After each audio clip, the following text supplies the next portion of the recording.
The next section is vector dot product and cross product. So we are going to apply this dot product and finding the component on finding the resultant force. I find the resultant force in the following diagram. So I'll show you the diagram, and the diagram has a force, and then you need to find the components of these forces, and from that it's possible to find the resultant force. Okay, consider this block, so placed on the horizontal surface, let's say on the x-axis. Okay, we have one force, another force which is parallel to the x-axis in the right direction, and we can have also another third force, maybe in the negative x-axis, and it's better to give a name for each individual forces. For example, we can say 1, 2, 3, and so on. The angle between is 37 degrees. That's one way of identifying, and let's give a name for each individual one. Let's say this is F1, and let's give magnitude, that's really better, which is 10 Newton, remember, and let's say this is 2 Newton, and this is the third one is let's say 5 is much better, 5 Newton. So we have 10, 2, and 5 Newton. 5 and 2 are in the horizontal, 10 is at an angle of 30 degrees from the horizontal axis. Okay, so having this in mind,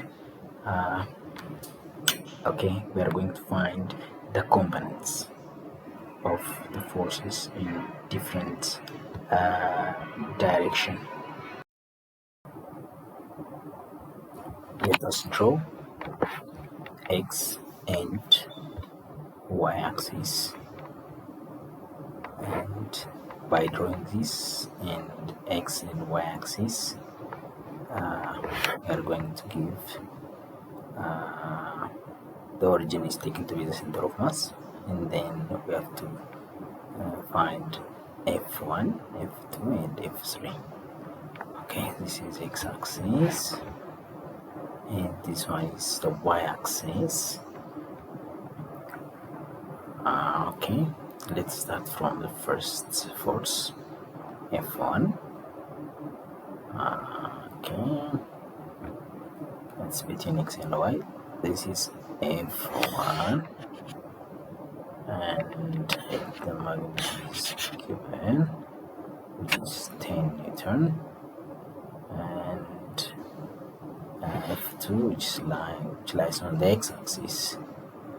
F2, and its magnitude is already given, which is 2 Newton, and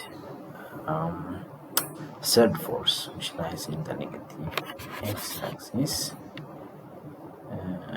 F3, the magnitude is equal to 5 Newton.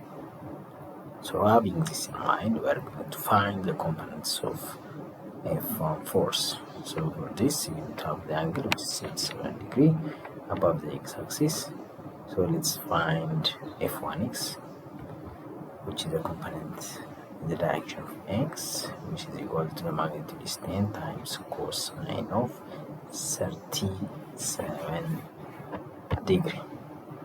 F1y, which is equal to 10 times sine 37 degrees. Okay, so we have the component x and y. So cos 37, which is equal to 0.867, 0.6. Just rewrite this one again, once again. Values of x1 and f2. For that, f2 is equal to 2 in the I direction. There is no j component, that's why we have to put 2 in the direction of I. And the other one is f3, which is equal to 5 in the direction of I, but it is negative 5. Why? Because it is to the left of the x-axis, in the left direction. So why we put a minus sign. Okay. Now, if f1x is equal to 10 multiplied by cosine of 37, which is 0.8, which is equal to 8 Newton, and f1y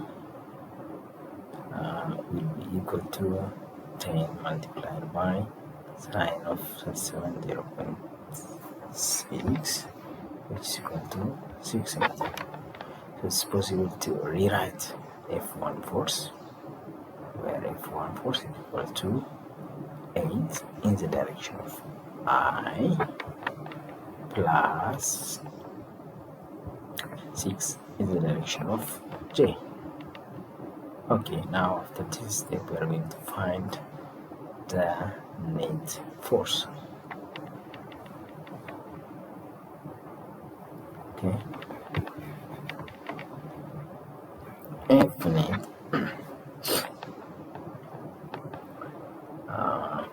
will be calculated by taking each one of them, by adding them together, where f1 is this one, eta plus 6j, and f2, which has only x component, which is 5 in the direction of I, and the third one, which is equal to f3, it's already on, which is equal to f1 is 8i, 6j, f2 is 2 in the I, f3 is minus, remember it's minus 5 in the I direction. So having this in mind, now we are going to find the net force. That's why the minus means it's in the negative, so that's why we put a minus sign, just to remind you, and this is positive, that's why we put 2 positive in the x-axis. Okay, this is 2 in the direction of, and minus 5 in the direction of I for f2 and f3. Net is equal to the sum of each individual. The first one is f1 plus f2 plus f3. Okay, so the I coefficients are together, the j and the k. We don't have any k, so now let's find the final net result. F net, which is equal to which is 8 in the I for f1 plus 6 in the j again for f1, and plus, and we're going to add for f2, which is 2 in the direction of I, plus for the direction of j, it's minus 5 in the direction of I. Okay, so this is equal to 8 plus 2 minus 5 in the direction of I, plus in the direction of j we have only 6, which is 6j, and 8 plus 2 minus 5, which is equal to 5,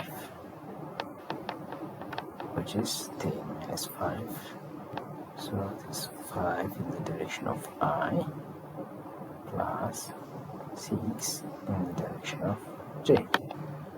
So this is F net, final net result. There is also other possibilities for finding the magnitude.